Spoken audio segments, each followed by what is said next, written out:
Laura, ¿sabías que existió un asesino que no mató? Un líder sin ejército. Charles Manson no encajó en ninguna caja, porque él mismo construyó las suyas.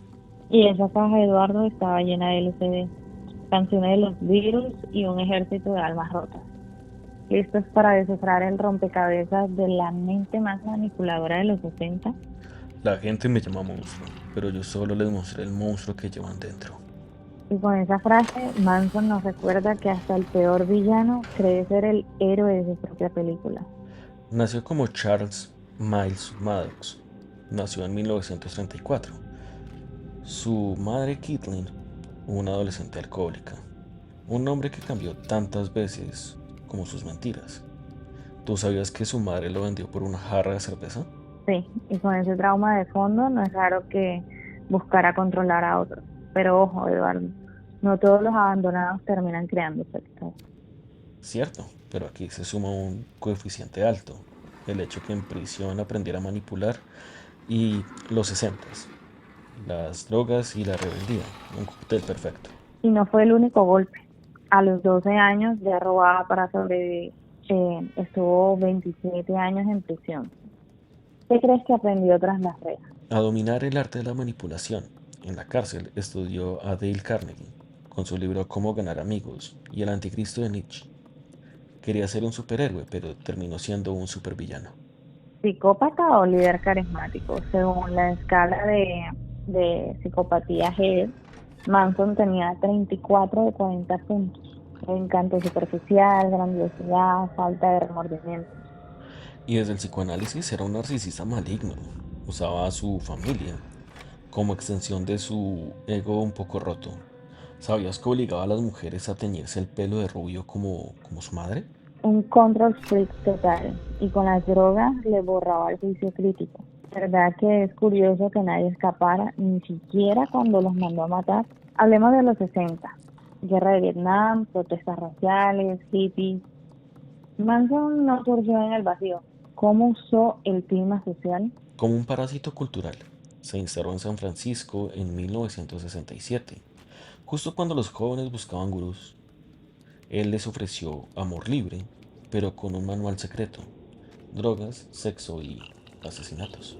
¿Y qué timing? Los Beatles lanzaron Helter Skelter, una canción sobre un tobogán, y él la convirtió en su Biblia apocalíptica. ¿No es irónico que un pacifista como Lennon alimentara sus delirios?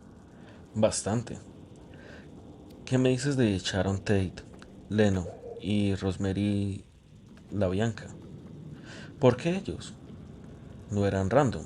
Sharon era una actriz embarazada, esposa de Polanski.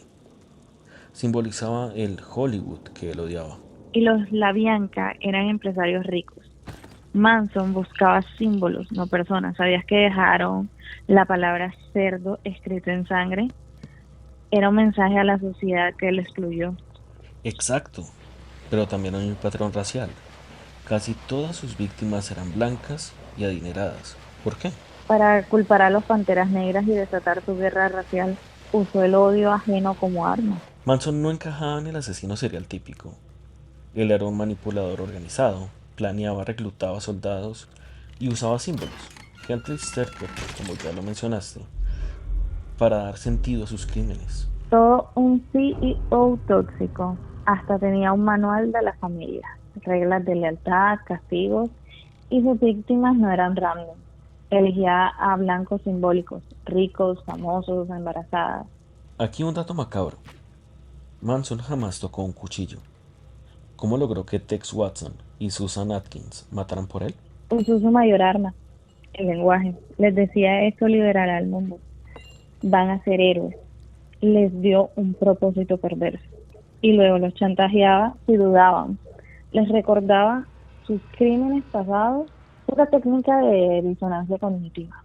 9 de agosto de 1969. 5 muertos en casa de Sharon Tate. Manson ni estuvo. ¿Cómo convenció a sus zombies de matar? Les dijo que era para salvar el mundo. Tex Watson juró que vio demonios saliendo de Sharon. ¿Será que era una psicosis inducida por el LSD? Luego la Bianca le dejaron tenedores clavados. ¿Era un ritual o solo sadismo? Muy posiblemente ambos. Manson mezcló el ocultismo, la música y la paranoia hasta creían que los Beatles le dejaban mensajes dentro de sus canciones. Desde el psicoanálisis podríamos incluso decir que Manson era un narcisista maligno, que usaba a las mujeres para llenar su vacío materno. Y usaba refuerzo intermitente. Hoy te halaga, mañana te humilla. Así creaba adicción emocional. ¿Sabías que a Susan Atkins la llamaba Sexy Sadie para manipularla? Y no olvidemos las drogas que usaba.